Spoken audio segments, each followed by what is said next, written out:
अस्सलाम वालेकुम स्टूडेंट्स। ये जो हम मैट्रिक्स लीनियर अलजेब्रा कर रहे हैं उसी के कंटिन्यूशन है कि कल जो लास्ट टॉपिक था उसमें हमने मैट्रिक्स की फैक्टराइजेशन पढ़ी थी। ठीक है, उसको एक दफ़ा ज़रा रिकॉल कर लेते हैं।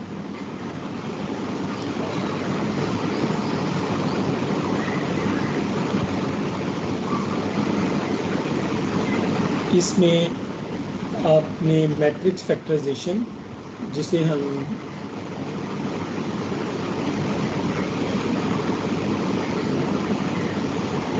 मैट्रिक्स फैक्टराइजेशन को हम जो भी हमें गिवन ए मैट्रिक्स होता है उसको हम फैक्टराइज कर सकते हैं या डिकम्पोज कर सकते हैं lower and upper triangular matrices में। इसमें आपके पास नंबर 1 जो फैक्टराइजेशन के लिए टेक्निक यूज़ की जाती है दैट इज़ द डोलिटल्स मेथड। इसे डोलिटल्स टेक्निक भी कह सकते हैं, ये मेथड भी है। इस केस में आपके पास a is equal to L U में आप डिकम्पोज करते हैं मैट्रिक्स ए को, लेकिन इसमें जो एल आई आई जो लोअर ट्रायंगुलर मैट्रिक्स है उसको आप उसके डायगोनल के एलिमेंट्स को 1 पुट करते हैं डोलिटल्स मेथड में, और फिर आप उसकी फैक्टराइजेशन कंप्लीट करते हैं। और फिर आप इसमें जो सेकंड इसका पोर्शन है वो है द क्राउड्स मेथड है। इस मेथड में भी आप a is equal to L U में डिकम्पोज करते हैं और इसमें यू आई आई को इक्वल टू 1 पुट करते हैं। इस फैक्टराइजेशन का जो हमारे पास बेसिक पर्पस है, basic purpose is to solve A X is equal to B. इस सिस्टम को सॉल्व करना हमारा पर्पस होता है। इसमें जब हम कंसीडर करते हैं ए को equal to L of U तो ये आपके पास बन जाता है L U X is equal to B. अब इसमें लेट करें U X is equal to Y या वाई वेक्टर जो भी आप कह लें। This implies L Y is equal to B. Call this equation number 1 and 2। ठीक, तो आप सबसे पहले करते हैं इसमें सॉल्व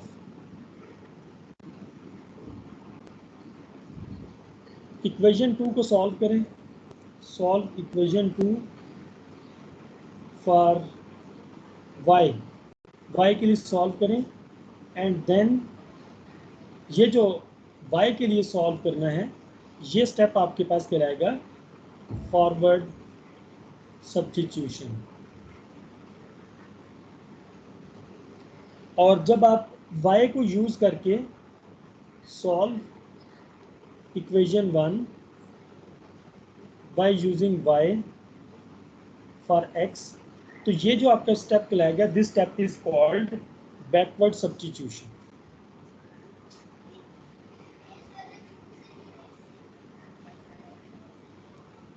तो इस तरह से फाइनली आप अपने टारगेट पे पहुंच जाते हैं कि आपने इसमें x को डिटरमिन करना होता है। A X is equal to B के सिस्टम में x आपके पास अननोन होता है, उसको आपने डिटरमिन करना होता है। तो ये मैट्रिक्स फैक्टराइजेशन में हम ये प्रोसेस अप्लाई करते हैं।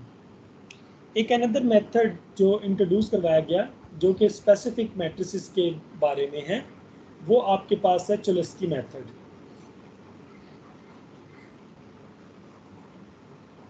चोलेस्कीज मेथड,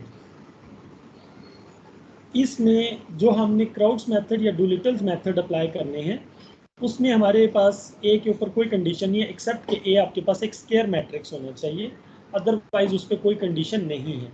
लेकिन चोलेस्की मेथड में आपको आपका जो भी मैट्रिक्स ए है उसको 2 सर्टन कंडीशंस पूरी करना ज़रूरी है। उसमें A must be number 1 either symmetric हो, symmetric mean A is equal to A transpose, और हर्मिशियन हो, कि कम्प्लेक्स की फॉर्म में अगर हो तो।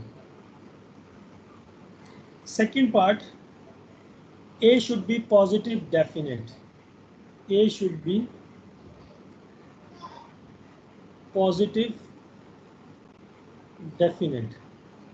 पॉजिटिव डेफिनेट का होने का मतलब ये है कि अगर आपके पास लेट एक्स एक वेक्टर हो जो कि नॉन ज़ीरो वेक्टर हो, और अगर आप ये रिलेशनशिप बनाएं, अगर आप ये मल्टीप्लिकेशन परफॉर्म करें X transpose multiply by A multiply by X, और इसका रिजल्ट आपके पास greater than zero, some positive number आए। देखिए, जब हम एक वेक्टर को मैट्रिक्स के साथ मल्टीप्लाई करेंगे तो हमें एक रो वेक्टर मिलेगा, और उस रो वेक्टर को जब हम कॉलम वेक्टर से मल्टीप्लाई करेंगे तो हमें एक नंबर मिल जाएगा।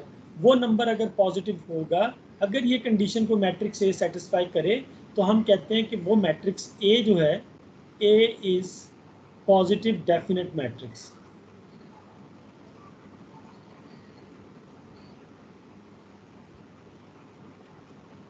अच्छा, इसमें जब हम चुलस्की मेथड अप्लाई करते हैं तो चुलस्की मेथड के लिए ये दो कंडीशंस फुलफिल होना ज़रूरी है, तभी आप उस पर चुलस्की मेथड अप्लाई कर सकते हैं।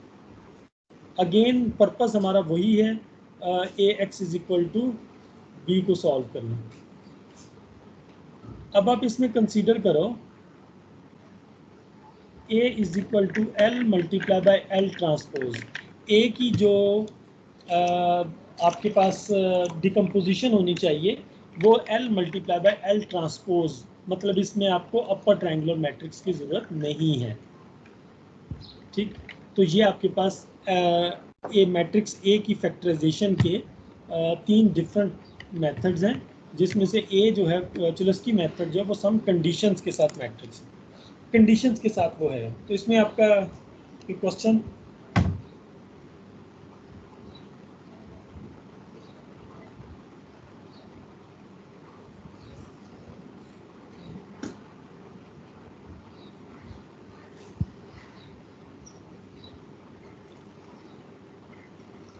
सर पॉजिटिव डेफिनेट की आपने क्या जी, किसी का क्वेश्चन? जी सर, पॉजिटिव डेफिनेट की आपने क्या डेफिनेशन बताई थी?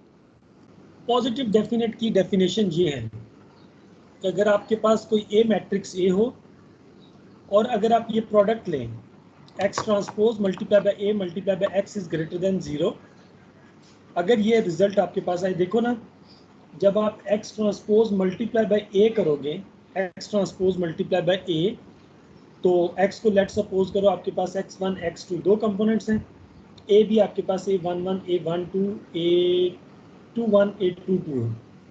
जब आप इसकी मल्टीप्लिकेशन करोगे first row with first column, तो x1 a11, ठीक है, प्लस x2 a21, ये आएगा ना, first row with first column. फिर first row with second column, ये आपके पास क्या आएगा, first row with second column. मतलब इसकी मल्टीप्लिकेशन से आपके पास एक मैट्रिक्स बन जाएगा ना। उस मैट्रिक्स को अगेन दोबारा जब आप एक्स वेक्टर के साथ मल्टीप्लाई करोगे x1 x2, तो इसकी जो आउटकम आनी चाहिए वो पॉजिटिव एलिमेंट्स आने चाहिए। तो आप कह सकते हैं कि ये जो मैट्रिक्स होगा वो आपके पास पॉजिटिव डेफिनेट मैट्रिक्स होगा। इसको अगर आपने मज़ीद डिटेल में देखना हो तो मैं आपको पेज रिकमेंड कर देता हूँ, काइंडली उसको एक दफ़ा विजिट कर लें। आपकी बुक का ही पेज है,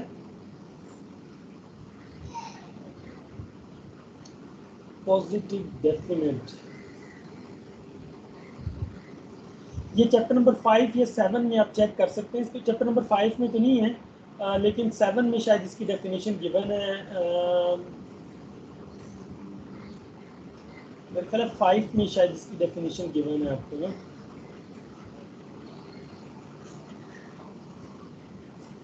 राइट सर। ठीक है, ये आपके पास ये पॉजिटिव डेफिनेट मैट्रिक्स की डेफिनेशन 414 पेज पे गिवन है, 414 पेज पे। और उस पर उसने बताया भी है कि जब हम ये, उसने एक एग्जांपल भी करवाई हुई है कि अगर आपको ये एक मैट्रिक्स ले लें x1 x2 x3। अच्छा, मैंने यहाँ पे एक चीज़ मिस्टेक कर दी है, वो आप ज़रा इसको करेक्ट कर लीजिएगा। ये ना यहाँ पे x ट्रांसपोज है ना, तो x ट्रांसपोज का मतलब है x1 x2, इस तरह से मल्टीप्लिकेशन करा दें, first row with first column, first row with second column, तो आपके पास एक रो वेक्टर आ जाएगा ना। ठीक है, और फिर फाइनली जब आप इसको सोल्यूशन करेंगे, आप इसकी एक एग्जांपल देख लें, एग्जांपल नंबर 1, उसमें शो दैट नंबर 432 पेज पे है, तो वो आपको होपफुली हेल्प करेगी इसको समझने में। x1 x2 आपके पास कोई नॉन जीरो वेक्टर है,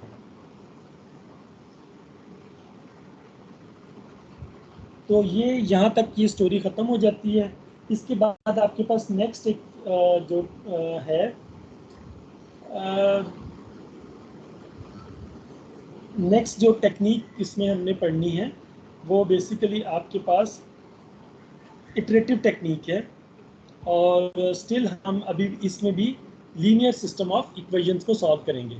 देखिए ये जो लीनियर सिस्टम ऑफ इक्वेशंस होती हैं ये बेसिकली आपके पास किसी स्पेसिफिक चीज़ को या सिस्टम को रिप्रेजेंट कर रही होती हैं। जैसे आप लोगों ने अगर इसी चैप्टर नंबर 7 का बिल्कुल स्टार्ट वाला पोर्शन अगर आप देखें इटरेटिव टेक्निक्स यूज़ करने वाला, इसमें मैं आपको एक पेज बताता हूँ जी। इटरेटिव टेक्निक्स इसमें देखें आपके पास एक फिगर बनाई गई है, एक फिगर है जिसके अंदर फोर्सेस की डिस्ट्रीब्यूशन के बारे में बताया गया है। ठीक, mean forces at different portions के ऊपर डिस्ट्रीब्यूट की गई है, 1 2 3 4 एजेस के ऊपर डिस्ट्रीब्यूट की गई है। तो जो जो फोर्सेस की डिस्ट्रीब्यूशन जिस जिस पॉइंट पे डिस्ट्रीब्यूट की गई है उसके कॉरस्पॉन्ड उन्होंने एक इक्वेशन डिफाइन की हुई है। ठीक, एक मतलब इक्वेशन। इसी तरह आप लोग फॉर एग्जांपल इलेक्ट्रिकल इंजीनियरिंग के स्टूडेंट्स हैं तो आप लोगों ने सर्किट्स के कनेक्शन देखे होंगे कि आपके पास फॉर एग्जांपल यहाँ पे एक नोड है, इसका समथिंग यहाँ पे कोई रेजिस्टेंस है, फिर यहाँ पे कोई वोल्टेज है, फिर ये आपस में कनेक्ट हैं, फिर आपके पास ये रेजिस्टेंस वोल्टेज, फिर इस तरह से कुछ आपने लीनियर सिस्टम इस टाइप के कुछ शायद पढ़े हों ये, और वोल्टेज की यहाँ पे पावर और इस तरह से पावर। तो इसको हम इस टाइप के सिस्टम्स को हम लीनियर सिस्टम ऑफ इक्वेशंस में कन्वर्ट करते हैं, और फिर लीनियर सिस्टम ऑफ इक्वेशंस में कन्वर्ट करने के बाद उसका सोल्यूशन हम किसी एक टेक्निक, ये जो ऊपर एलयू फैक्टराइजेशन वाली टेक्निक या अभी जो हम टेक्निक्स पढ़ेंगे ये कोई टेक्निक हम उसके ऊपर अप्लाई करते हैं। अब जैसा कि इसमें देखें एक आपके पास जो फर्स्ट इसमें इटरेटिव टेक्निक है वो अच्छा मुझे एक बात बताएं, आप लोगों को नॉर्म का कॉन्सेप्ट है? नॉर्म का कॉन्सेप्ट क्या है? नॉर्म ऑफ वेक्टर और नॉर्म ऑफ मैट्रिक्स, इसका कोई कॉन्सेप्ट है आपको? नॉर्म ऑफ वेक्टर का कॉन्सेप्ट क्या है और नॉर्म ऑफ वेक्टर मैट्रिक्स का कॉन्सेप्ट क्या है?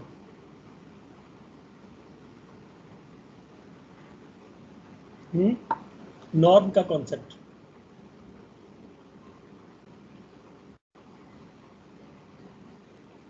नॉर्म का कॉन्सेप्ट नहीं है इसमें? आप लोगों ने नॉर्म नहीं पढ़ी हुई? मैग्नीट्यूड ही नहीं होता वेक्टर का? जी जी, मैग्नीट्यूड होता है एक वेक्टर की, लेंथ, बेसिकली लेंथ उसकी नॉर्म। और आपको पता है नॉर्म की कुछ सर्टेन कंडीशंस होती हैं, जैसे अगर आपके पास x एक वेक्टर है जिसके ये कंपोनेंट्स हैं x1 x2 up to so on xn, इस वेक्टर की हम दो किस्म की नॉर्म्स डिफाइन कर सकते हैं। एक नॉर्म होती है L2 नॉर्म, और एक आपके जिसको हम सम टाइम यूक्लिडियन नॉर्म भी कहते हैं जब हम वेक्टर्स के कम कंपोनेंट्स कंसीडर करते हैं। तो एक दूसरी आपके पास होती है L इन्फिनिटी नॉर्म। जो L2 नॉर्म होती है, फॉर एग्जांपल x की अगर आपने L2 नॉर्म लिखनी है तो वो बेसिकली आपके पास ये होती है। इसकी सर्टन रिप्रेजेंटेशन मैं आपको बता दूं कि नॉर्म को हम डबल वर्टिकल मीन लाइन से हम रिप्रेजेंट करते हैं। फॉर एग्जांपल x की नॉर्म, ये जो आपके पास x वेक्टर है इसकी नॉर्म अगर आपने L2 नॉर्म लिखनी है तो L2 नॉर्म का सिंपली आपके पास मीनिंग ये है, summation i is equal to 1 to n xi, जो उसके ऑल कंपोनेंट्स हैं उन सब का sum with square, and whole power is 1/2। ठीक, जैसे फॉर एग्जांपल हम इसको इस तरह से लिख सकते हैं, ये आपके पास एक्चुअली x1 का स्क्वायर प्लस x2 का स्क्वायर प्लस x3 का square plus up to so on xn square. तो ये आपके पास होती है L2 नॉर्म। ठीक, इसको हम L2 नॉर्म कहते हैं। यूक्लिडियन नॉर्म बन जाती है फिर ये दो कंपोनेंट्स अगर लिए जाएं या तीन कंपोनेंट्स लिए जाएं। इसी तरह जो आपके पास L इन्फिनिटी नॉर्म होती है, L इन्फिनिटी, उसको हम इस तरह से रिप्रेजेंट करते हैं। और ये L इन्फिनिटी नॉर्म आपके पास होती है मैक्सिमम 1 इज लेस देन और equal to i is less than और equal to n absolute value of xi। Mean आपको जितने भी x वेक्टर के कंपोनेंट्स गिवन हैं उन सब कंपोनेंट्स का एब्सोल्यूट ले, और एब्सोल्यूट लेने के बाद उनमें से जो मैक्सिमम वैल्यू बनती है वो आपके पास उसकी एल इन्फिनिटी नॉर्म बन जाएगी उस वेक्टर की। जैसे अगर मैं इसमें देखें, इसकी कोई एग्जांपल लेकर ही देख लें। जैसे ये फॉर एग्जांपल आपके पास है, लेट सपोज करो कि x आपके पास एक वेक्टर है जिसके कंपोनेंट्स हैं -1 1 और -2 ऑफ t। ठीक, तो ये आपके पास एक 3 डायमेंशनल वेक्टर है। इसकी मैं जब L2 नॉर्म कैलकुलेट करूंगा, L2 नॉर्म, तो that will be equal to x1 square plus x2 square plus x3 square. तो ये सिंपली आपके पास -1 square plus 1 square plus -2 square that will be equal to square root of 6 आ जाती है। ठीक, तो ये मेरे पास आ गई इसकी L2 नॉर्म या x नॉर्म 2। अगर मैं इसकी x इन्फिनिटी नॉर्म लिखना चाहता हूँ तो वो maximum of 1 is less than और equal to i is less than और इक्वल टू 3, क्योंकि अब आपके पास टोटल 3 कंपोनेंट्स है 1 2 3, इसलिए n को हमने 3 तक महदूद कर दी। Absolute value of x i, इसको लिखें, इसको मैं लिख सकता हूँ मैक्सिमम को तो एज ए फंक्शन रहेगा, इसको absolute value of x1, absolute value of x2, absolute value of x3। तो इसमें वैल्यूज पुट करें, मैक्सिमम x1 आपके पास -1 के है तो उसकी एब्सोल्यूट वैल्यू लेंगे तो 1 आ जाएगी, x2 की 1 आ जाएगी और एब्सोल्यूट वैल्यू ऑफ 2 आ जाएगी। तो यहाँ से एल इन्फिनिटी नॉर्म 2 बन जाती है। क्लियर? ये एल इन्फिनिटी नॉर्म और L2 नॉर्म बेसिकली हमारे पास लेंथ को शो करता है, लेंथ को, एक सर्टेन वेक्टर की लेंथ को।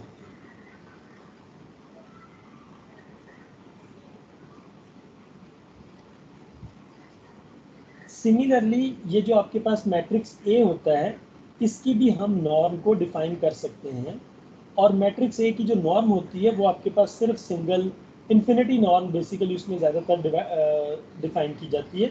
L2 नॉर्म भी उसकी एग्जिस्ट करती है, बट मोस्टली फोकस जो होता है वो आपके पास इन्फिनिटी, ये जो इन्फिनिटी वाली नॉर्म है उसके ऊपर होता है।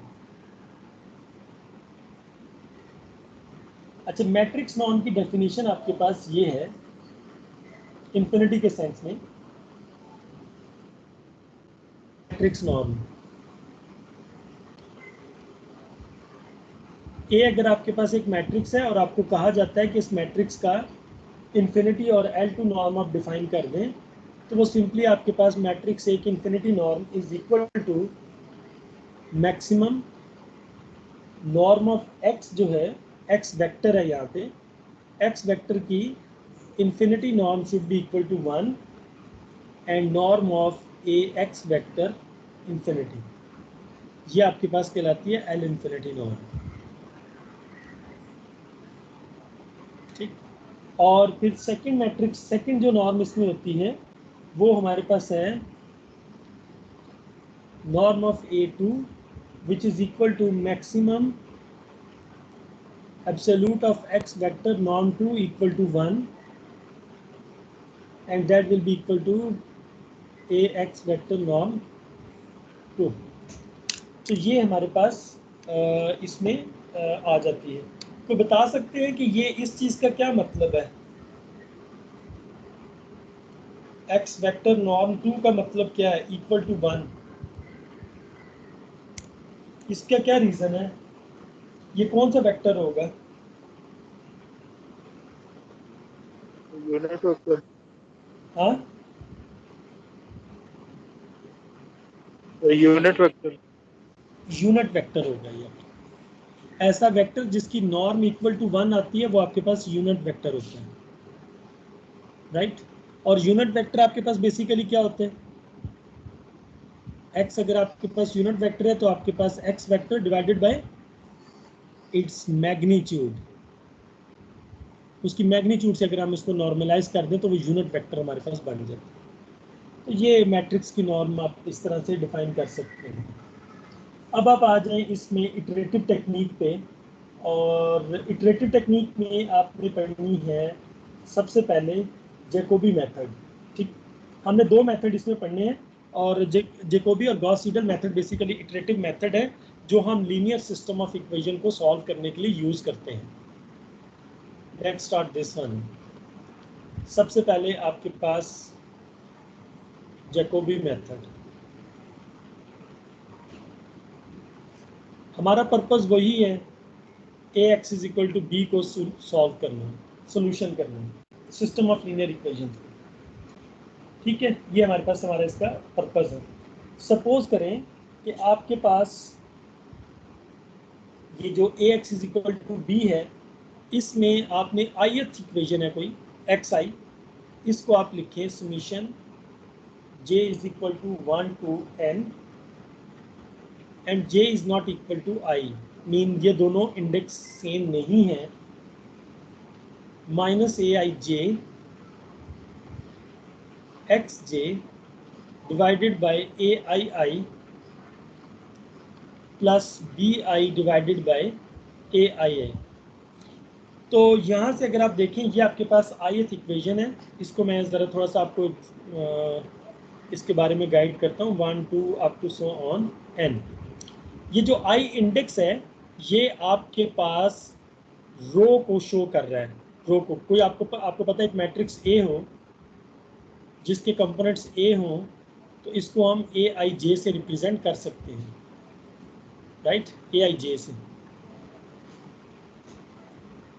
I stands for the row and J stands for the column।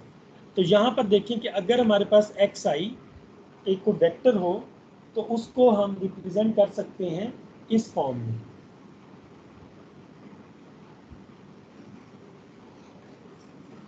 ये कुछ समझ आया? और इसमें provided that aii is not equal to 0, mean diagonal के एलिमेंट्स आपके पास 0 के इक्वल नहीं आने चाहिए। डायगोनल के एलिमेंट्स आपके पास 0 के इक्वल नहीं आने चाहिए। जैसे फॉर एग्जांपल अगर आप इसमें i इज इक्वल टू 1 लें तो ये आपके पास x1 आपको देगा, और यहाँ पर n जो है ये आपके पास नंबर ऑफ इक्वेशंस को रिप्रेजेंट कर रहा है। नंबर ऑफ इक्वेशंस मीन उस सिस्टम में कितनी नंबर ऑफ इक्वेशंस हैं। जैसे अगर सपोज करें n को आप जस्ट 3 ले लें तो ये आपके पास बन जाएगा summation j is not equal to i, j is equal to 1 to n minus a, i को आपने फिक्स कर दिया 1, j चेंज हो जाएगा x of j divided by a11 plus b1 divided by a11। इसको अगर आप सिंप्लीफाई करना चाहें, अब j आपने फॉर एग्जांपल n3 ले लिया है तो यहाँ पर n को आप 3 से रिप्लेस कर दें। अब आप देखो x1 इज इक्वल टू, यहाँ पर j 1 की इक्वल वैल्यू नहीं ले सकता, इसका मतलब है j की दो वैल्यूज आएंगी, एक आपके पास आएगी 2 और एक आपके पास 3, तो ये आ जाएगा minus a12 x2 divided by a11 plus ये आपके पास आ जाएगा b1 divided by a11। Sorry, मैं इसको एक मिनट, ये कंपोनेंट हमने तब लिखा है जब j इक्वल टू 2 है, और फिर नेक्स्ट कंपोनेंट हमने इसके साथ ही मिलता जुलता लिखना है, वो होगा माइनस a13 x ऑफ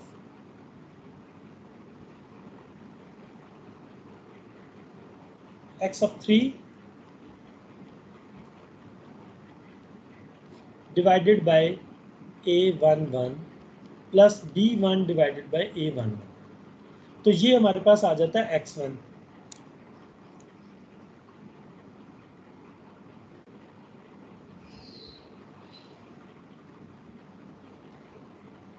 जी ये समझ आया आपको?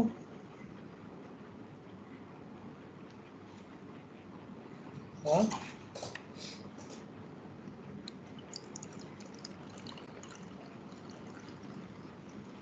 जी स्टूडेंट्स कुछ समझ आया ये? Yes sir. सिमिलरली देखें, ये तो हमारे पास है सिंगल, एक हमने एक कंपोनेंट के लिए फाइंड किया, लेकिन अगर हमारे पास फॉर ईच कंपोनेंट हो जाए, for each component mean k is greater than और इक्वल टू 1, ठीक। देखिए x आपके पास यहाँ पे वेक्टर है, यहाँ पे ये x आपके पास वेक्टर है जिसके कुछ कंपोनेंट्स होंगे। फॉर एग्जांपल n आपने 3 ले लिया है तो x के 3 कंपोनेंट्स होंगे, x1 x2 x3, राइट। तो इसी तरह for each component k is greater than और equal to 0, generate the components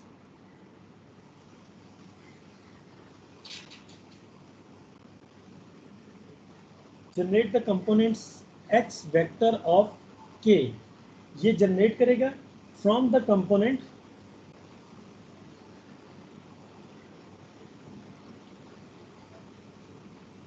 x vector of k minus 1। Mean जब हमने x वेक्टर को एट k पोजीशन पे फाइंड आउट करना है तो हमें वैल्यू चाहिए x वेक्टर की एट k माइनस 1 पे, मीन प्रीवियस पॉइंट पे हमें उसकी वैल्यू चाहिए, ठीक। तो अब जो फार्मूला है उसको अगर हम अपडेट करें तो ये बनेगा xi at k is equal to 1 over ai in the bracket summation j is equal to 1 to n and j is not equal to I minus of aij xj of k minus 1। याद रखें xj यहाँ पर जो use हो रहा है ये previous iteration वाली वैल्यू यूज हो रही है, प्लस bi। तो ये आपके पास कंपोनेंट वाइज मैट्रिक्स जेकोबी का फार्मूला बन जाता है कंपोनेंट वाइज, और इसमें आई वही आपके पास I again equal to 1 2 up to so on n तक है। अब इसकी एक एग्जांपल देखिए, फिर उसमें आपको ज़्यादा उसमें क्लियर हो जाएगा। एग्जांपल देखिए, लेट्स सपोज करें कि E1 जो फर्स्ट इक्वेशन है वो आपके पास डिफाइंड है 10x1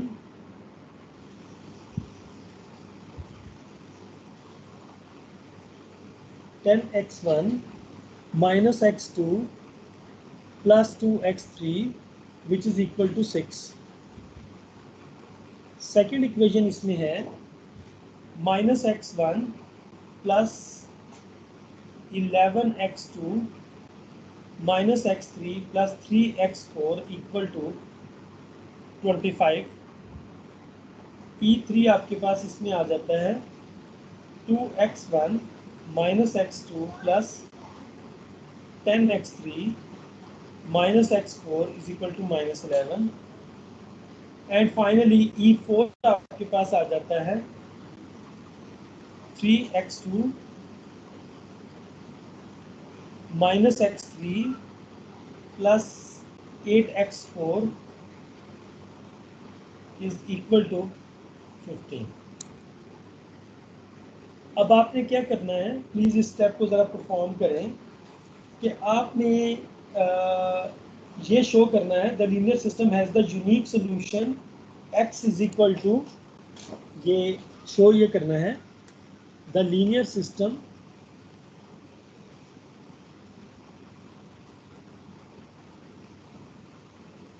हैज यूनिक सॉल्यूशन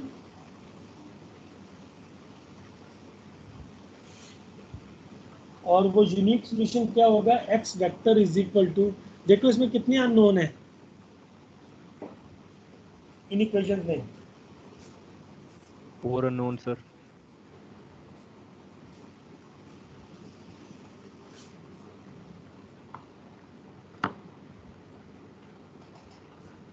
जी कितने अननोन है इसमें, सर 4 वेरिएबल्स हैं सर। जी 4 आपके पास अननोन है, ठीक। तो इसका मतलब है इन इक्वेशंस को सॉल्व करने के लिए आपको 4 इक्वेशंस चाहिए, 4 इक्वेशंस तो आपको गिवन है। आप E1 से जी जो फर्स्ट इक्वेशन है यहाँ से आप x1 के लिए सेपरेट एक इक्वेशन बनाएं, x1 के लिए, ठीक, सिंगल x1 के लिए।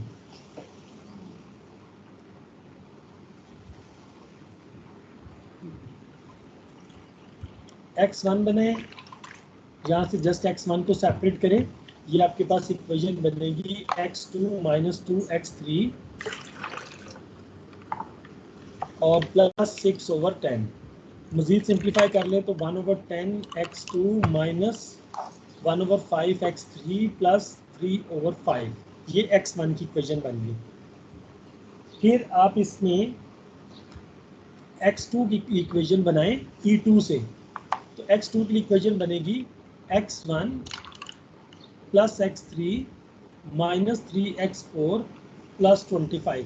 अब x2 का कोफिशिएंट 11 था, तो यहाँ पे सबको 11 से डिवाइड करवा x2। फिर आप इसमें x3 वाली इक्वेशन बनाएं, तो x3 वाली इक्वेशन यहाँ से बनेगी आपके पास माइनस 2x1 प्लस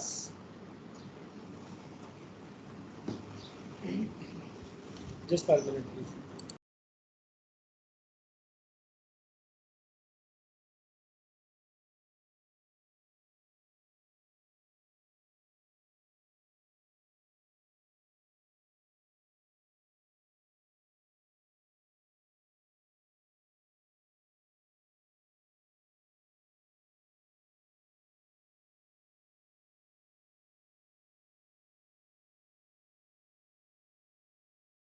मिलेगा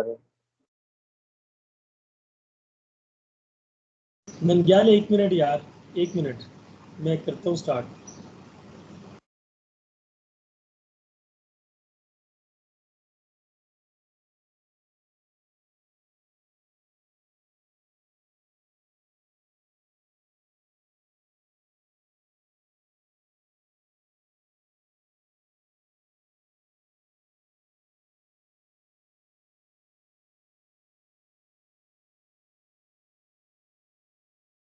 अच्छा जी, देखिए यहाँ से अब आपने x3 को सेपरेट करना है थर्ड इक्वेशन से, माइनस 2x1 प्लस x2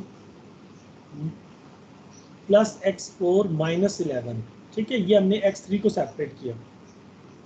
अब इसके बाद x3 का कोफिशिएंट यहाँ पे 10 है, तो इसको डिवाइड भी करवा लें, तो ये आपके पास बनेगा x1/5, x2 आपके पास 1/10 और x4 भी आपके पास 1/10 माइनस 11। और फिर लास्ट इक्वेशन से x4 को सेपरेट कर लें, तो x4 आपके पास बनेगा माइनस 3/8 x2 माइनस 1/8 x3 और प्लस 15। ये हमारे पास आ जाती हैं चार इसकी इक्वेशंस। हमने x1 को सेपरेट किया, x2 को सेपरेट किया, x3 को सेपरेट किया और x4 को सेपरेट किया। सबसे पहले आपने जो इनिशियल अप्रॉक्सीमेशन चूज करनी है, इनिशियल अप्रॉक्सीमेशन जैकोबी मेथड में हम यूजुअली जो इनिशियल अप्रॉक्सीमेशन किसी भी वेक्टर की चूज करते हैं एट k = 0 पे, वो आपके पास बेसिकली 0 0 0 और 0 ट्रांसपोज ये ली जाती है। इट मीन्स कि आपके पास जो x0 है, x1 ऑफ 0 है वो इक्वल टू 0 है, x2 ऑफ 0 भी आपके पास इक्वल टू 0 है, x3 ऑफ 0 भी इक्वल टू 0 है और x4 ऑफ 0 भी इक्वल टू आपके पास 0 है। ये हमने इसकी इनिशियल अप्रॉक्सीमेशन कंसीडर की है इन सब के लिए। अब इसको अगर आप इटरेटिव फॉर्म में लिखें, तो इटरेटिव फॉर्म में आपके पास ये सब के ऊपर आपने के पुट करना है। इटरेटिव फॉर्म में जब लिखना है x1 ऑफ के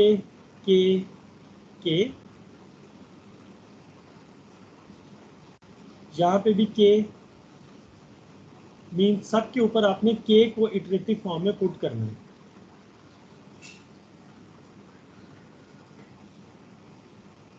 सिमिलरली और यहाँ पे सिमिलरली। अब आपने इनिशियल अप्रॉक्सीमेशन ईच वेक्टर के कंपोनेंट की ले लिया है। याद रखें ये वेक्टर के कंपोनेंट है। x1 is the component, x2 is the component, x3 is the component, x4 is the component. Overall आपके पास x वेक्टर ऐसा है जिसके कंपोनेंट्स ये हैं x1, x2, x3 और x4। ये इस वेक्टर के कंपोनेंट्स हैं। अब आपने क्या करना है, सबसे पहले k को 1 लें, k को 1, ठीक है। और इसमें सॉरी इसमें मैंने एक मिस्टेक कर दी है, जो राइट हैंड साइड है इस पे k माइनस वन आपके पास आएगा, previous point, previous value. Sorry ये मैंने मिस्टेक कर लिख दी, इसको करेक्ट कर लें कि राइट हैंड साइड पे जो आएगा वो k माइनस वन आएगा।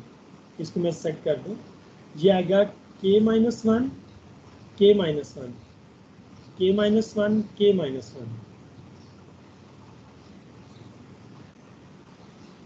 मीन आपने नेक्स्ट इटरेशन की वैल्यू फाइंड करने के लिए आपने प्रीवियस इटरेशन पे जो वैल्यू गिवन है उसको आपने यूज करना है। जैसे आप इसमें k इज इक्वल टू 1 इन सब में फिक्स करो तो आपके पास आ जाएगा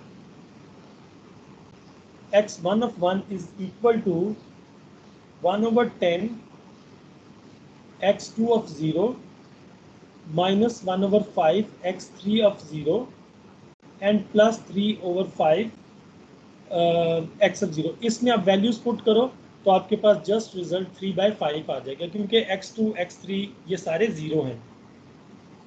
k इज इक्वल टू 1 आप x2 of 1 के लिए भी यूज करो तो उसका रिजल्ट आपके पास जस्ट 25/11 आएगा। x3 of 1 के लिए फाइंड करो तो वो आपके पास -11 उसका आंसर आएगा। और ये 11/10 है, सॉरी ये 1.1 आएगा, ठीक है, 11/10। फिर x3 और x4 of 1 अगर आप फाइंड करो तो वो आपके पास आएगा 15/8, ये आपके पास आता है। इनिशियल अप्रॉक्सीमेशन आपने ली 0 0 0 0 0। इस इनिशियल अप्रॉक्सीमेशन को यूज करके यूजुअली हम जैकोबी मेथड में हमेशा इनिशियल अप्रॉक्सीमेशन 0 0 लेते हैं, उससे हमारे रिजल्ट पे कोई फर्क नहीं पड़ता, प्लीज कीप इन माइंड। तो यहाँ से k इज इक्वल टू 1 के लिए जब आपने इटरेशन के लिए परफॉर्म किया तो आपके पास x1 of 1, x2 of 1, x3 of 1 और x4 of 1 की वैल्यू आ गई। फिर आपने जो अबव इक्वेशन बनाई हैं उसमें k को 2 पुट करें। जब आप k को 2 पुट करेंगे तो यहाँ पर 2 - 1 1, 2 - 1 1 1। अब आपको x12 की वैल्यू फाइंड करने के लिए x12 value you need only previous step value, आपको सिर्फ प्रीवियस स्टेप वाली वैल्यू चाहिए। मीन आपको x1 of 1 की वैल्यू चाहिए, यहाँ पे x1 of 0 का कोई काम नहीं है। तो इस तरह से हम जो जैकोबी मेथड है इसको अप्लाई कर सकते हैं, ठीक। और याद रखें कि हमारे पास ये जो इटरेशन है ये कंटिन्यू रहती है अनटिल अनलेस कि हम एक ख़ास स्पेसिफिक क्राइटेरिया को फुलफिल करते हैं। इसमें याद रखें x vector of k actually आपके पास x1 ऑफ k कंपोनेंट, ठीक है, x1 का k कंपोनेंट, x2 का k कंपोनेंट, x3 का k कंपोनेंट और x4 का k कंपोनेंट आपके रिप्रेजेंट है, where k starts from 1 2 3 up to so on n तक चलता है, ठीक। और ये आपके पास जनरेट करता है, इसमें इसके लिए आपको जाना पड़ेगा टेबल नंबर 7.1 पे। टेबल 7.1 को मैं आपको जस्ट उसका कुछ खास उसके फैक्टर्स बता देता हूँ। के वैरी किया गया 0 1 2 3 4 5 6 7 8 9 10 तक, जबकि आपने x1 ऑफ k की 10 वैल्यूज फाइंड की है, यहाँ पे 10 वैल्यूज, मीन टोटल 10 वैल्यूज आपने फाइंड की हैं। फिर आपने x2 ऑफ k की 10 वैल्यूज फाइंड की हैं हर k की वैल्यू के लिए, ठीक। ये तो इनिशियल अप्रॉक्सीमेशन थी ना।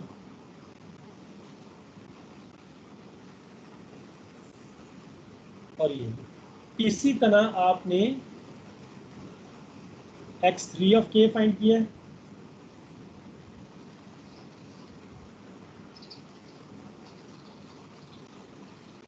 और फिर सिमिलरली x4 ऑफ k भी फाइंड आउट किया है। ये टेबल में गिवन है, आप इसको देख सकते हैं।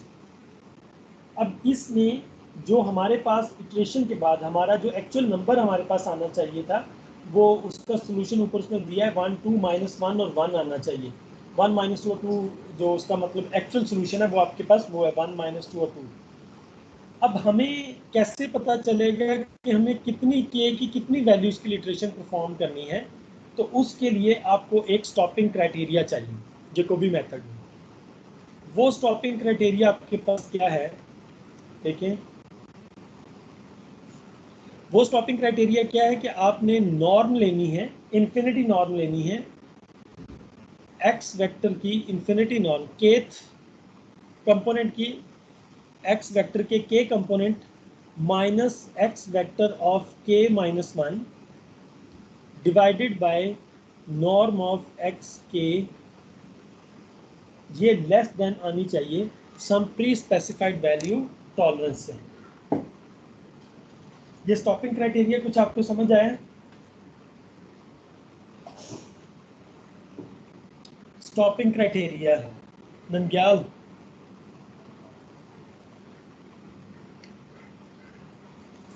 टाउ के थी हाँ लिस्ट टाउ टाउ के थी ये जो स्टॉपिंग क्राइटेरिया था ये आप लोगों ने इससे पहले कहाँ पे पढ़ा था? ये स्टॉपिंग क्राइटेरिया बाइसेक्शन मेथड। ये हमने चैप्टर 1 में भी पढ़ा था जिसमें हमने एब्सोल्यूट रिलेटिव एरर है, एब्सोल्यूट रिलेटिव एरर हमने फाइंड आउट किया था। यहाँ पर अब सिर्फ क्या है कि ये एब्सोल्यूट रिलेटिव एरर है लेकिन आपने नॉर्म इन्फिनिटी वाली लेनी है कि यहाँ पे मैंने मेंशन करना इसको भूल गया, ये इन्फिनिटी नॉर्म पे डिफाइन होगा। अब ये कैसे आता है देखो, मैं इसकी एक आपको टेबल जो है उस टेबल को मैं आपको बताता हूँ। आपके पास एंड वाली इटरेशन उसमें 9 और 10 वाली आई हैं, ये 9th इटरेशन और 10th इटरेशन, ये दो इटरेशन परफॉर्म की गई हैं टेबल में जो गिवन इटरेशन हैं।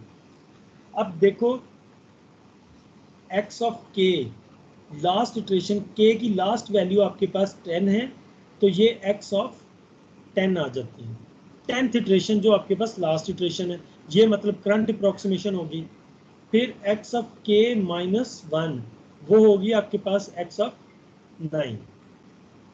अगर हम इन दोनों इटरेशंस के दरमियान डिफरेंस लें जैसा कि उसने यहाँ पे लिया है X vector of 10 norm minus X vector of 9 infinity norm divided by X vector of 10 की इन्फिनिटी नॉर्म, ये लेस आनी चाहिए some pre specified value tolerance, जैसा कि उसने यहाँ पे टॉलरेंस को सेट किया हुआ है 10 पावर माइनस 3।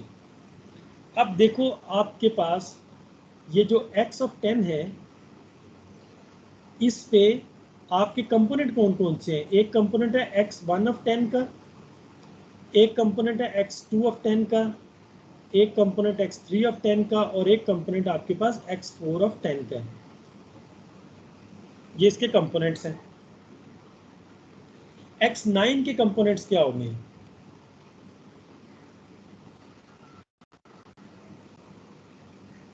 हाँ x1 of 9, x2 of 9, x3 of 9 और x4 ऑफ 9 और ये भी ट्रांसपोज। अब अगर आप इन दोनों का डिफरेंस लो, पहले इनका डिफरेंस ले लो।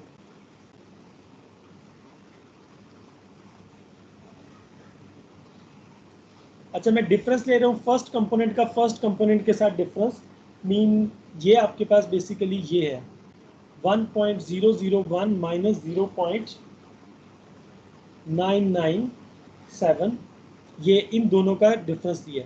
फिर इन दोनों का डिफरेंस लो x29 और x210 का, तो ये 1.9998 माइनस 2.0004, ठीक।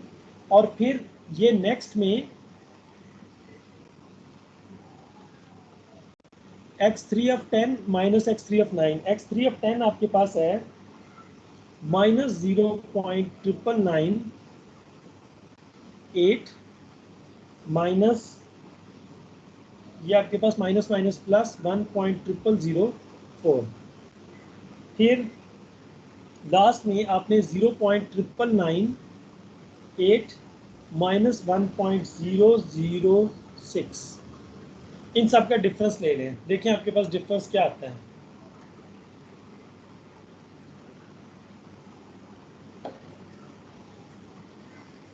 इन दोनों का डिफरेंस लें जरा, पूरे मैट्रिक्स का, पूरे वेक्टर का डिफरेंस लें।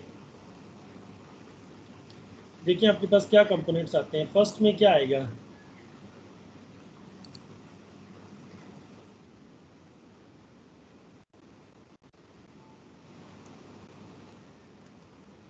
One point three multiply by 10 में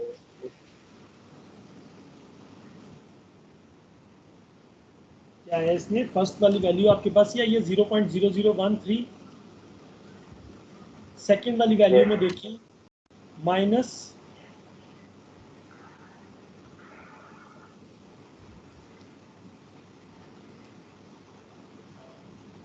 या ये माइनस 0.006 और थर्ड वाली वैल्यू में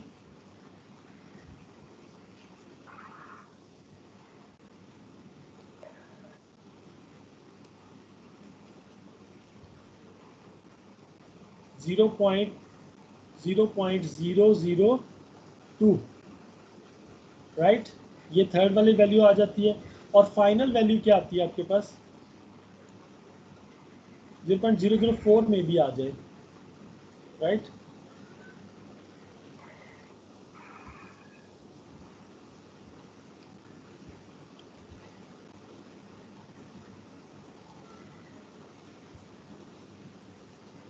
0.0008 माइनस 0.008 ये आ जाता है। ये वैल्यू सही है।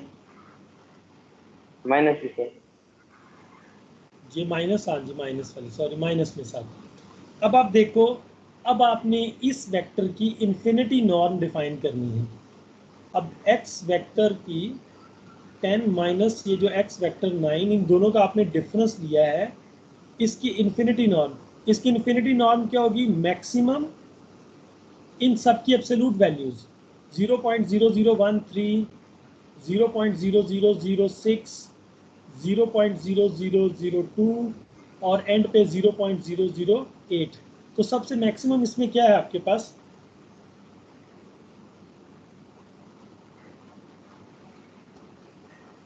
सबसे मैक्सिमम क्या है इसमें, 1 0.0013 0.0013। अच्छा ये फर्स्ट वाली वैल्यू को चेक करेंगे, फर्स्ट वाली वैल्यू सही है इसके रिजल्ट। मैंने इसमें फर्स्ट वाली में एक चीज में मिस्टेक कर दी, 1.000 है, ये 1.0001 है। माइनस इसको 0.997, तो इस 0.004 आती है। सॉरी ये वाली मैंने वैल्यू गलत लिखी है, उस हिसाब से वो ठीक थी। ये इसका मतलब है यहाँ पे भी 0.004। तो अब आपके पास मैक्सिमम इसमें 0.0008, जिसको हम लिख सकते हैं 8 मल्टीप्लाई बाय 10⁻⁻⁴। अब आप इस पे चले जाए, इसको आप वैल्यू पुट करें स्टॉपिंग क्राइटेरिया में, X vector of 10 minus X vector of 9 की infinity norm divided by norm of 10 at infinity. जी इस वेक्टर की इन्फिनिटी नॉर्म क्या आएगी, ये जो x10 है इसकी इन्फिनिटी नॉर्म क्या आएगी आपके पास, इन सब में से एब्सोल्यूट वैल्यू मैक्सिमम किसकी आएगी, इन x वेक्टर देख लेना 10 वाला जो है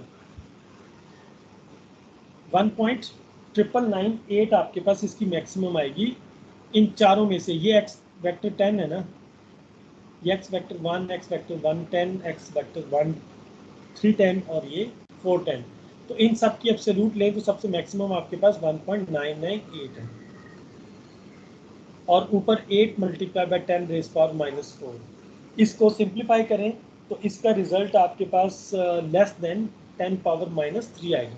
जब ये कंडीशन सेटिस्फाई होगी तो आप जैकोबी मेथड को स्टॉप कर दें। क्लियर।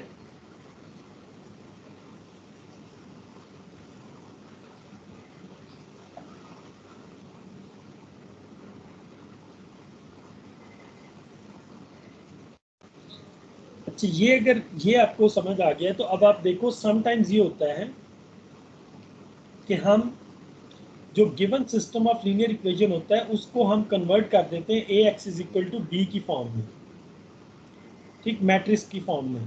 तो हम जेकोबी मेथड को मैट्रिक्स की फॉर्म में भी लिख सकते हैं। मीन इस सिस्टम को हम इटरेटिव फॉर्म में इस तरह कन्वर्ट कर सकते हैं, X vector is equal to T X vector plus C. C आपके पास, सी भी कोई वेक्टर है आपके पास, ठीक, इसको हम वेक्टर की फॉर्म में इस तरह कन्वर्ट कर सकते हैं। और इसको अगर हम लिखना चाहें इटरेटिव फॉर्म में, ये X vector of K is equal to T X vector of K plus C vector, ये हमारे पास बन जाता है K is equal to 1 2 3 up to so on. K mean अगर आप इसको इस फॉर्म में भी डिस्कस करना चाहें तो हम इस फॉर्म में भी कर सकते हैं। अब इसका एक आपके पास एक चीज़ बनती है इसमें, जो इंटरेस्टिंग आपके पास चीज़ है, किसी भी हम जेकोबी मेथड की डेरिवेशन कैसे करते हैं कि हमारे पास ये जो ए मैट्रिक्स होता है इसको हम मतलब ये फॉर्म हमारे पास आती कैसे है उसको आप देख लें। ए मैट्रिक्स को बेसिकली हम डिकम्पोज करते हैं 3 डिफरेंट मैट्रिसेस में। वन इज डायगोनल मैट्रिक्स, फिर लोअर ट्रायंगुलर मैट्रिक्स में, और फिर इसको अपर ट्रायंगुलर मैट्रिक्स में। इन 3 मैट्रिसेस में हम इसको डिवाइड करते हैं।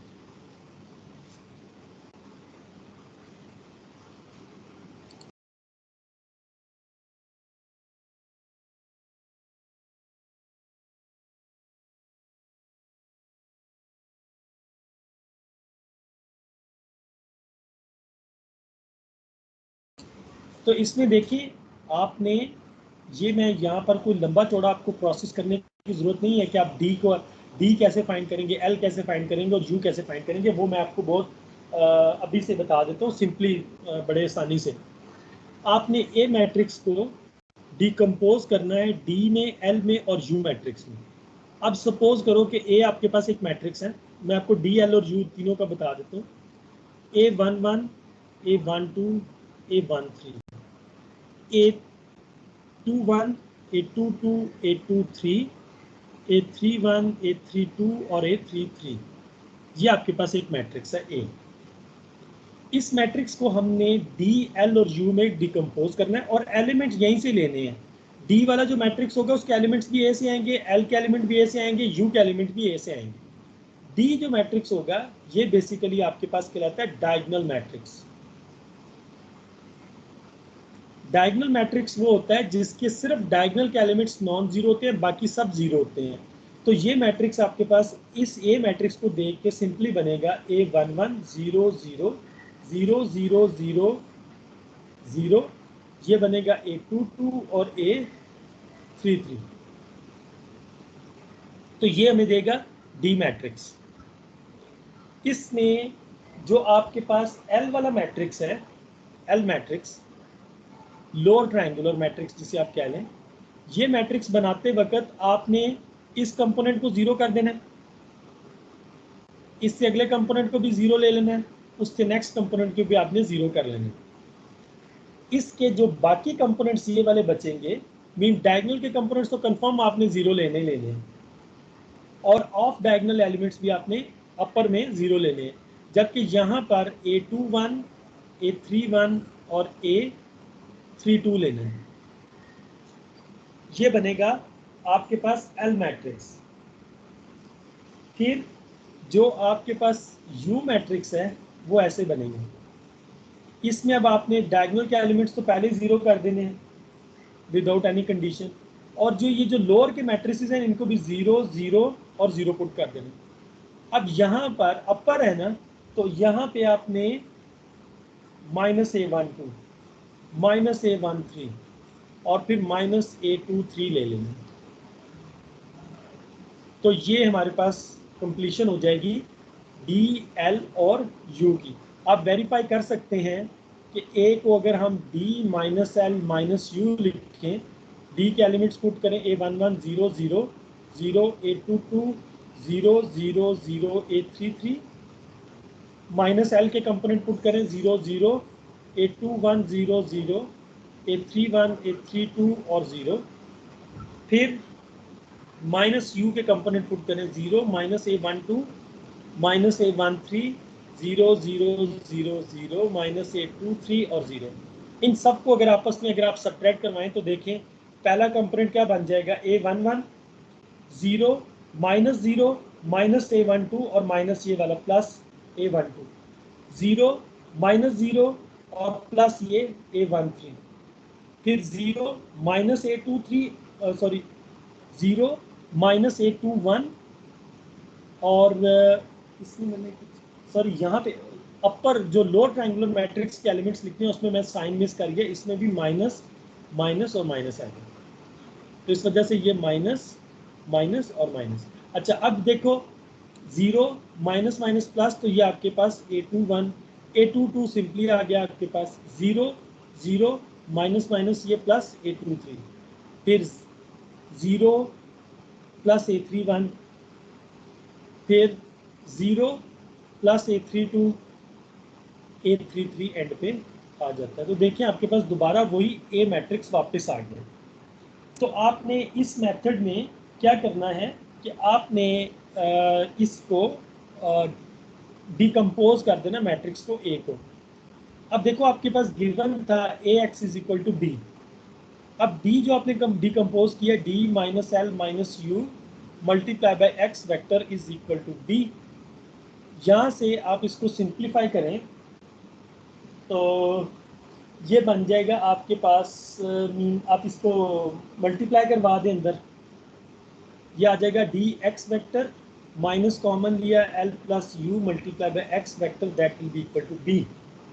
ठीक है, और बी भी याद रखें ये वेक्टर है, इसमें बोल्ड मैंने इसको यूज़ नहीं किया, ये वैसे वेक्टर ही है। ठीक है, रो वेक्टर है पूरा, कॉलम वेक्टर सॉरी।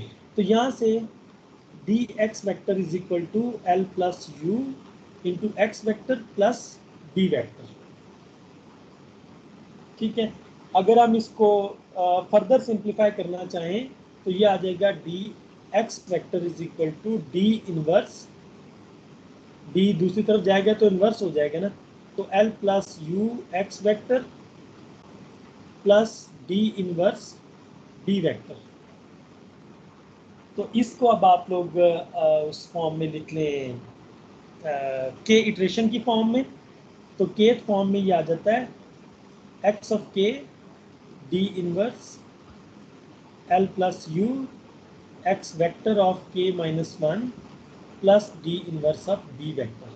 तो ये हमारे पास जैकोबी मेथड उस केस में आएगा जब हम मैट्रिसेस को डील कर रहे हैं।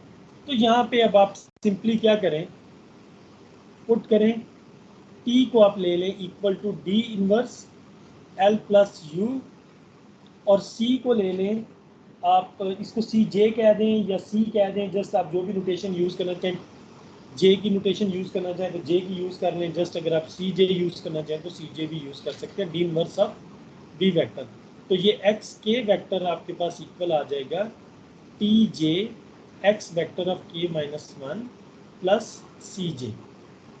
मीन अगर वेक्टर की फॉर्म में ना लिखना चाहें और आप उसको इस फॉर्म में कंपोनेंट्स की फॉर्म में लिखना चाहें तो वो आपके पास ये आ गया। ठीक है, दैट्स इट, ये आपके पास जैकोबी मेथड होता है। इसकी एग्जांपल अगर आप लोग करना चाहें तो एग्जांपल नंबर 2 को आप देख सकते हैं। जस्ट आपको क्या करना है, सारा rest of the procedure same है। आपने x1 को सेपरेट करना है, x2 x3 x4 को सेपरेट करना है, फिर उनको देख के आपने t बना लेना है और c बना लेना है। जस्ट सिंपली आपके पास उसके बाद आपने ये एल्गोरिथम लगा देना है।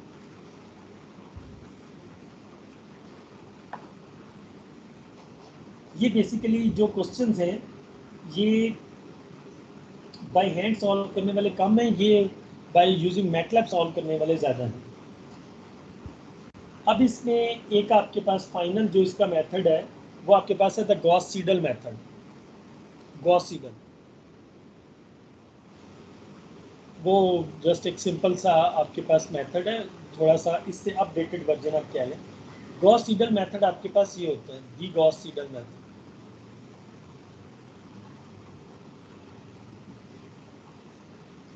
गॉस सीडल मेथड की जो जनरल फॉर्म आपके पास होती है वो ये होती है X I of K is equal to 1/ai multiply by minus summation j is equal to 1 to i minus 1 aij multiply by xj of k minus summation j is equal to I plus 1 till n and aij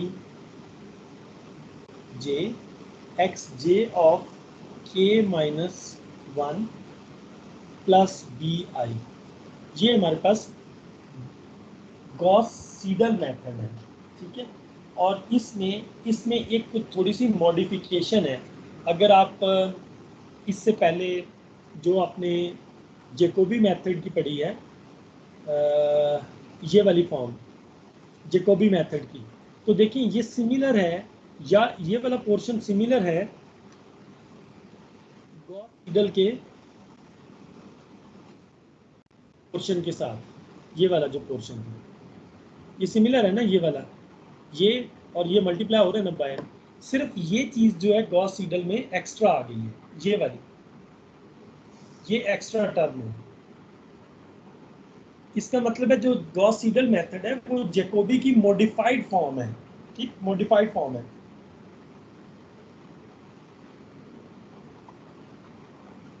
मैं आपको नीचे इसका Jacobi का लिख के बता देता हूँ, फिर उसमें आप इन दोनों को कंपैरिजन कर सकते हैं। हमने जैकोबी का ये मेथड पढ़ा था, xi of k is equal to 1/ai bracket में समीशन यहाँ पर j is equal to 1 to n and j is not equal to I, ठीक है, j is not equal to I minus of aij xj of k minus 1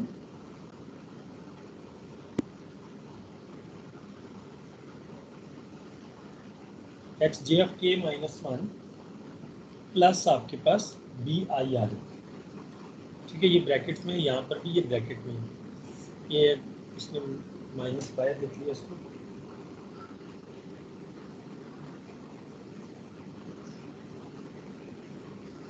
ठीक है। ये वाले minus सिर्फ इस टर्म के साथ माइनस और प्लस डी आई है, ठीक, ये हमारे पास आ जाए। ये जैकोबी मेथड है। तो बेसिकली ये दोनों टर्म सिमिलर है, they are not different from each other. सिर्फ डिफरेंस कहाँ पे आ रहा है, ये जो आपके पास इसमें गॉस सीडल में ये एक्स्ट्रा टर्म अपीयर हो रही है।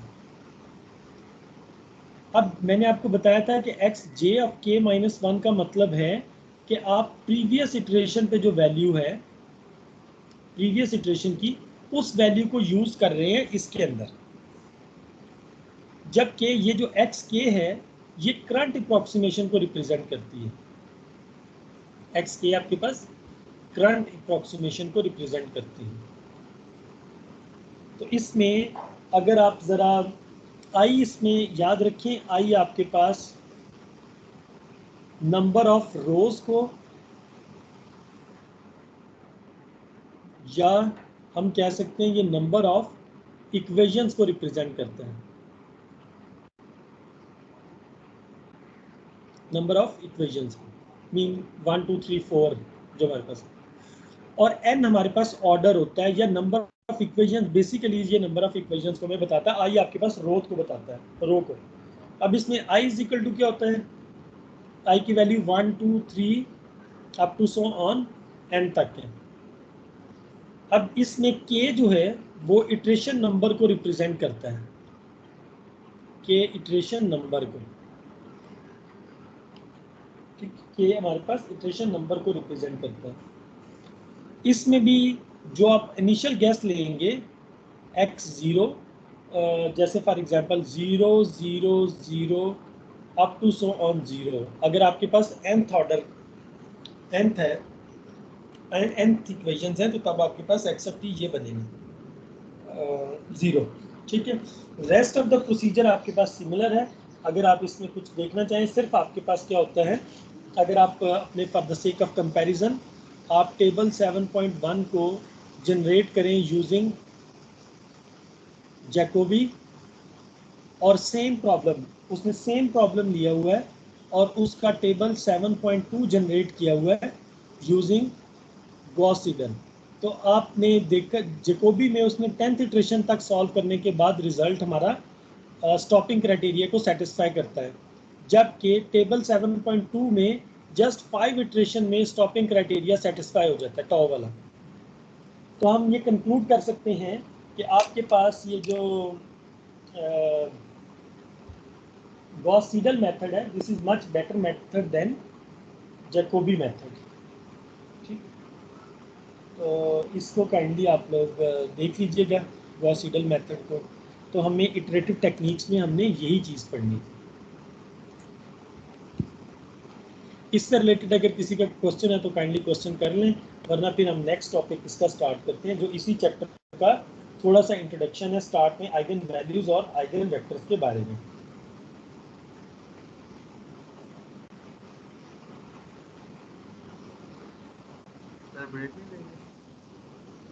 जी ये क्लियर है सबको?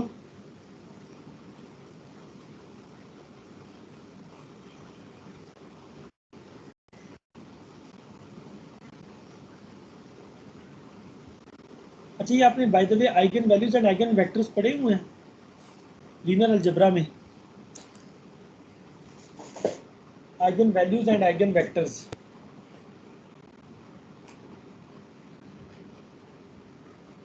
हाँ यस सर, पढ़े हुए।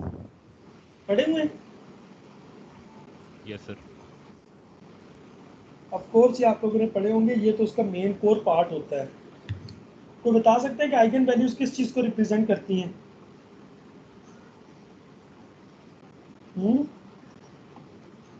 आइगन वैल्यूज किस चीज को रिप्रेजेंट करती हैं?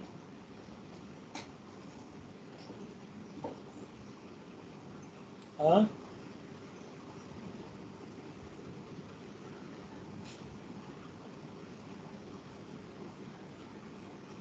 जी, एनीवन, आइगन वैल्यूज किस चीज को रिप्रेजेंट करती हैं? फिजा, फिजा भाई,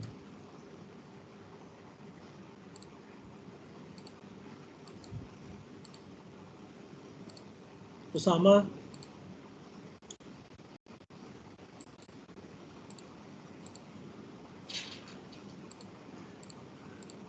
उसामा,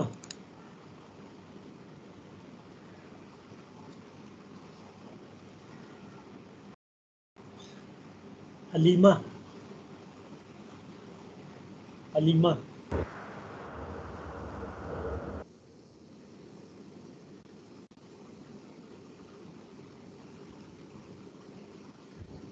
जी हलीमा,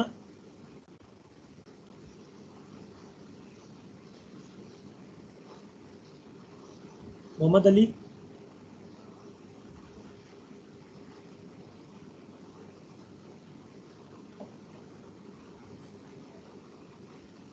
अच्छा सर देखिए एक्चुअली सर काफ़ी पहले ही कैलकुलेट किया था हमने, तो अभी याद नहीं है सर एग्जैक्टली कि क्या था। अच्छा देखिए, आपको eigen values and eigen vectors ये दोनों आपस में एसोसिएटेड हैं। ठीक है, आप लोगों ने ये देखा होगा कि अगर हमारे पास ए एक स्क्वायर मैट्रिक्स हो, स्क्वायर मैट्रिक्स, और एक्स हमारे पास एक अनदर वेक्टर हो, वेक्टर अभी हमने इसके बारे में कुछ डिसाइड नहीं किया कि हमारे पास वेक्टर ये किस टाइप का होगा, तो हम इसमें एक इक्वेशन लिखते थे A X vector is equal to lambda times of X vector. ठीक है, हम ये एक इक्वेशन लिखते थे। ठीक, ये आइगन वैल्यूज के लिए हम स्टार्ट में ये इक्वेशन लिखते थे ना, yes sir. A X is equal to X vector. अच्छा, अब इसमें इसको अगर आप मैथमेटिकली देखें तो मैथमेटिकली देखने का मतलब ये है, इसका मैथमेटिकल इसका मीनिंग ये है कि आइगन वैल्यू बेसिकली आपके पास एक फैक्टर है जो हमें ये बताता है कि आपने एक्स को किस, एक्स जो एक्स वेक्टर है उसको किस तरह से ट्रीट करना है उस फैक्टर के रिस्पेक्ट से, लैम्डा के रिस्पेक्ट से। ठीक है, लैम्डा जो कि इसमें हमारे पास आइगन वैल्यू कहलाता है। मैथमेटिकल इसका मीनिंग देखो क्या है कि अगर हम एक मैट्रिक्स को एक वेक्टर के साथ मल्टीप्लाई करें तो उसका रिजल्ट सिमिलर है कि अगर हम उस वेक्टर को एक स्केलर के साथ मल्टीप्लाई करवा दें तो दोनों केसेस में रिजल्ट हमारे पास क्या आएगा, सिमिलर आएगा। ठीक, ये मैथमेटिकल इसका मीनिंग है, A X vector is equal to lambda times X vector. ठीक है, अब इसमें हमें आइगन वैल्यूज फाइंड करने के लिए एक कैरेक्टरिस्टिक पोलिनोमियल चाहिए होती है। टू फाइंड आइगन वैल्यूज, इसको अगर आप सिंप्लीफाई करके लिखें तो आप इसको इस तरह लिख सकते हैं, a माइनस lambda I times X vector is equal to 0। इसको दूसरी तरफ ले जाएं, एक्स वेक्टर को कॉमन ले लें, लैम्डा के साथ आई आ जाएगा, आई का ऑर्डर वही होगा जो ए मैट्रिक्स का ऑर्डर होगा। To find the eigenvalue we need characteristic equation. ये भी मैं आपको इसकी ना प्रॉपर्टीज एक्सप्लेन कर देता हूँ कि ये हमारे पास किस किस चीज़ को, वैसे ये मेरे ये आपके कोर्स का ये स्कोप नहीं था कि मैंने आपको ये आइगन वैल्यूज और आइगन वेक्टर्स एक्सप्लेन करने थे। बहरहाल इसको देख लें इसके, क्योंकि हमने लार्जेस्ट आइगन वैल्यू फाइंड करनी है जो कि हमें पावर मेथड में यूज़ करना है, तो आपको इसकी होना होनी चाहिए स्टार्ट में। अब हमें इसमें कैरेक्टरिस्टिक इक्वेशन रिक्वायर्ड होती है। कैरेक्टरिस्टिक इक्वेशन जो बेसिकली बनती है वो आपके पास होती है, जो कैरेक्टरिस्टिक पॉलिनोमियल भी समटाइम उसके लिए वर्ड यूज़ किया जाता है, जिसको रिप्रेजेंट किया जाता है P of lambda is equal to determinant of A minus lambda I. ये हम इसको कैरेक्टरिस्टिक पॉलिनोमियल या कैरेक्टरिस्टिक इक्वेशन कहते हैं। फॉर आइगन वैल्यूज आपको क्या करना है, determinant of A minus lambda I should be equal to 0। आपने ये चीज लेनी होती है, determinant of A minus lambda I should be equal to 0।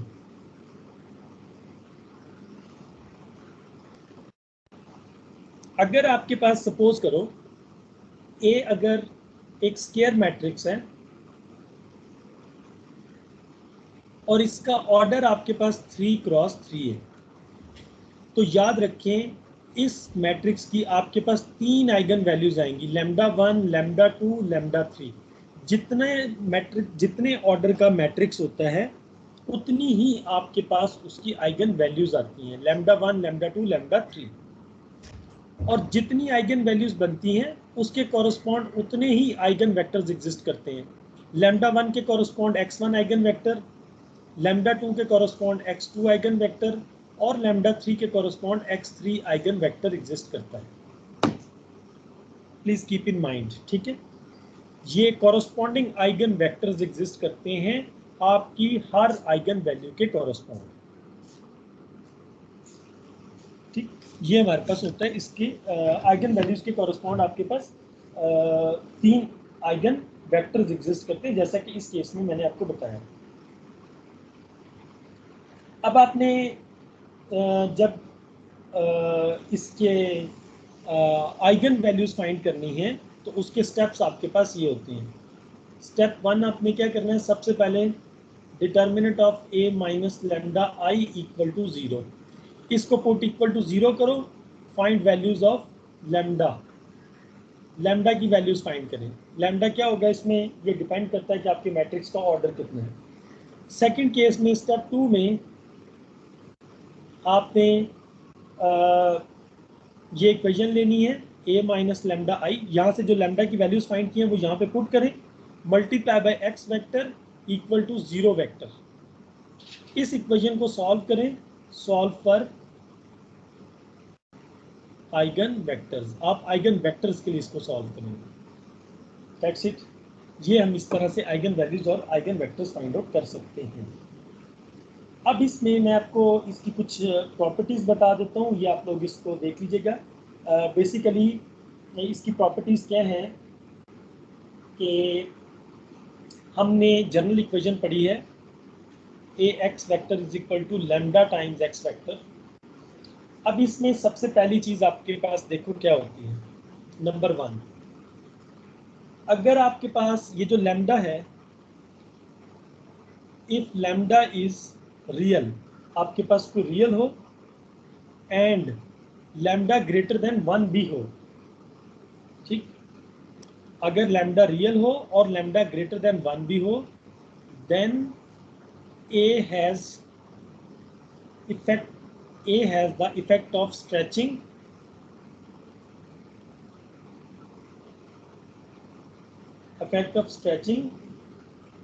X by a factor lambda। ये बात समझ आई?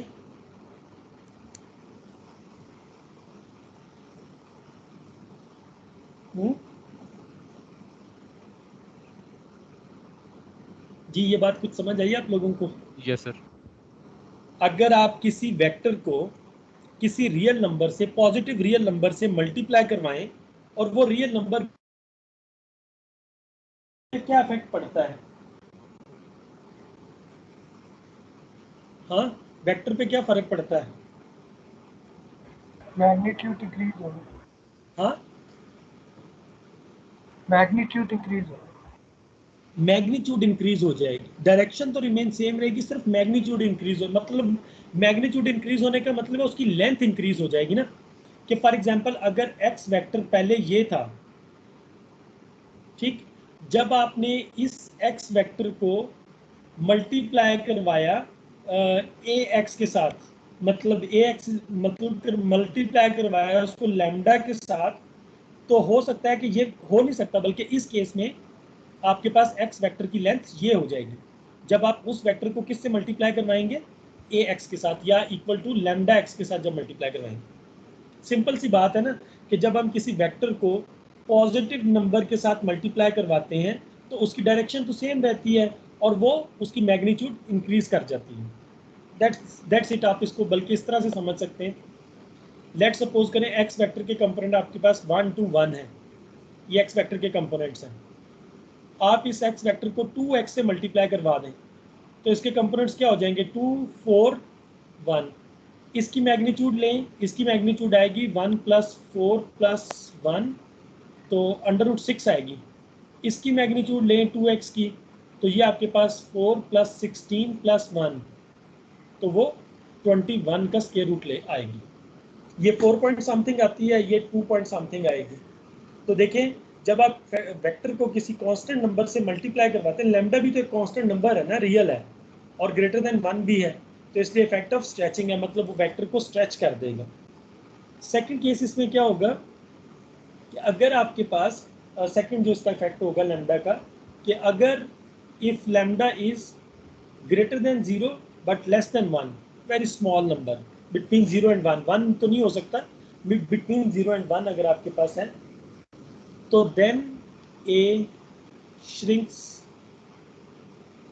एक्स वेक्टर, ए जो है वो श्रिंक कर देगा एक्स वेक्टर को।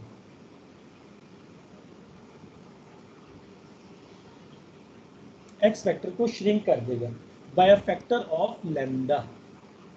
आप इसको देख भी सकते हैं इस तरह से, जैसे फॉर एग्जांपल आपने लैम्डा को बिटवीन 0 एंड 1 लेना है। अगर लेट सपोज करें लैम्डा हाफ है तो A X vector is equal to क्या हो जाएगा, हाफ ऑफ एक्स नहीं हो जाएगा। मतलब अगर एक्स वेक्टर हमारे पास पहले अगर ये था 1 2 1, जब हाफ ऑफ एक्स वेक्टर करेंगे तो ये 1/2 1 और 1/2 आ जाएगा। तो अब इसकी अगर मैग्नीट्यूड कैलकुलेट करें तो डिफरेंट है, इसकी कैलकुलेट करें तो कम है। तो इस केस में जब श्रिंक कर जाएगा, अगर पहले ये एक्स वेक्टर था तो हाँ, श्रिंक के केस में ये हो जाएगा ए एक्स। जी नंदयाल को प्रॉब्लम है इसमें?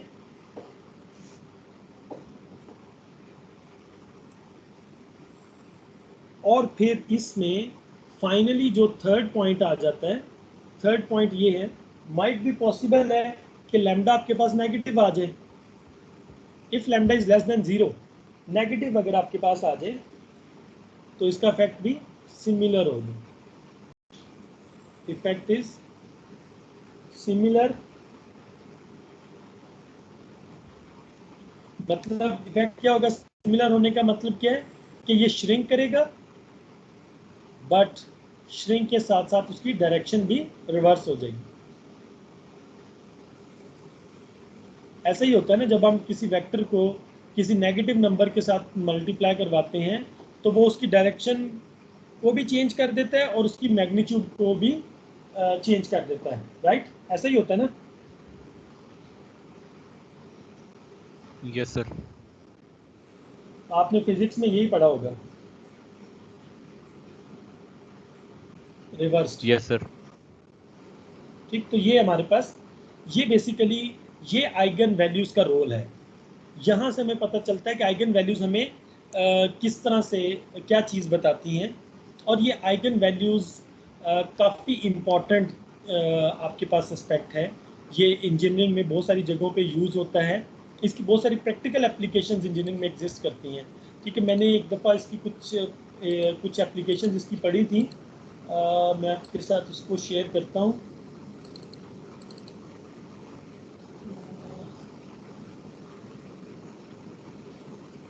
मुझे इसका एक 1 पेजर था, उसके ऊपर वो मेरे पास एप्लीकेशन थी, वो बहरहाल बड़ी अच्छी वो एप्लीकेशन किसी ने लिखी हुई थी। अगर मुझे वो मिल गया तो मैं आप लोगों के साथ वो शेयर कर दूंगा। उसमें बेसिकली आइगन वैल्यूज़ और आइगन वेक्टर्स जो हैं वो हमारे पास हमारी जो इंजीनियरिंग के पॉइंट ऑफ व्यू से काफ़ी इम्पोर्टेंट है जी।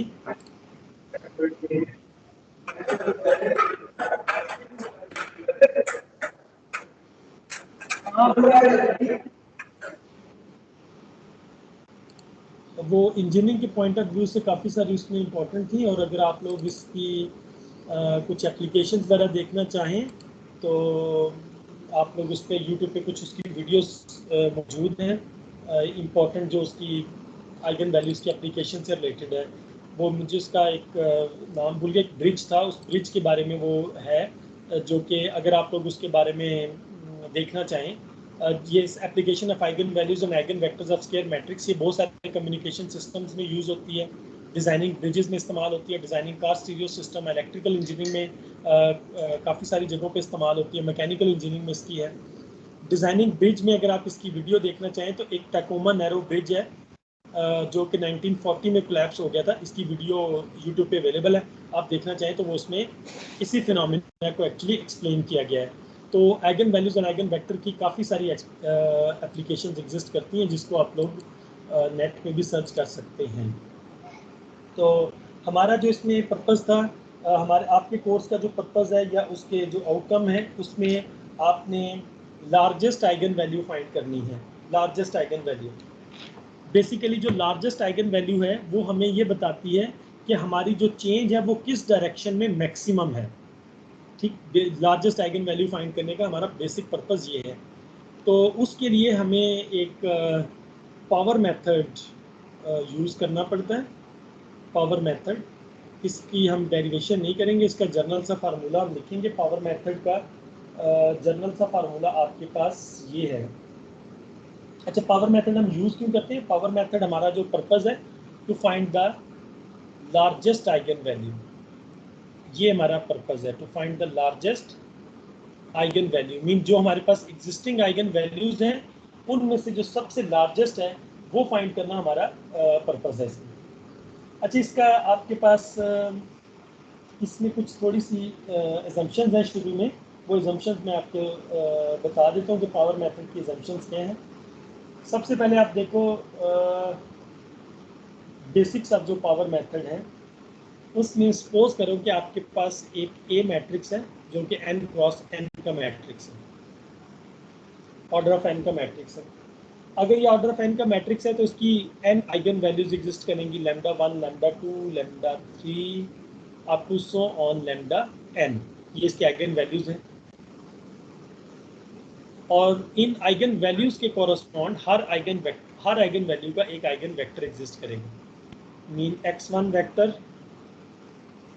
x2 vector, x3 vector up to so on xn vector, ये आपके पास बेसिकली आइगन वेक्टर्स, ठीक, एसोसिएटेड n आइगन वेक्टर्स हैं।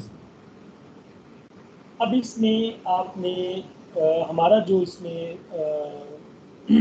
पर्पज़ है वो हमने सर्च ये करना है कि which one is the largest eigen value, ठीक।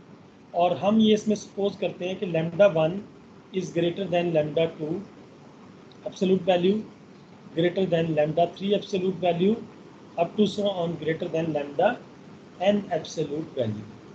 ये हम सपोज करते हैं इसमें कि ये हमारे पास एग्जिस्ट करती है। जो बेसिक आपके पास पावर मेथड होता है उसको मैं आप के साथ इसका एल्गोरिथम शेयर कर देता हूँ कि इसका एल्गोरिथम क्या होता है, कैसे हम इसको सॉल्व करते हैं। स्टेप 1 में होता है सर जी सर बस करें, बहुत ज़्यादा हो गए हम्म सर, टाइम ओवर भी होने लगा है। यार अभी तो 9 मिनट रहते हैं। सर आपने ब्रेक भी नहीं दी ना। 3:40 पे आपकी क्लास ओवर होती है ना। सर आपने ब्रेक भी नहीं दी। यार इसमें ब्रेक बनती नहीं है असल में। सर 2 आवर्स क्लास में ब्रेक होती है। सर आपने तो ब्रेक भी नहीं दी और कितने मिनट की ब्रेक होती है? Sir 10 15 minute. मिनट। 10 मिनट की ब्रेक होती है। जी सर। चलिए 2:50 2:50 पे ठीक होती है है तो वो ब्रेक ब्रेक। ले लें।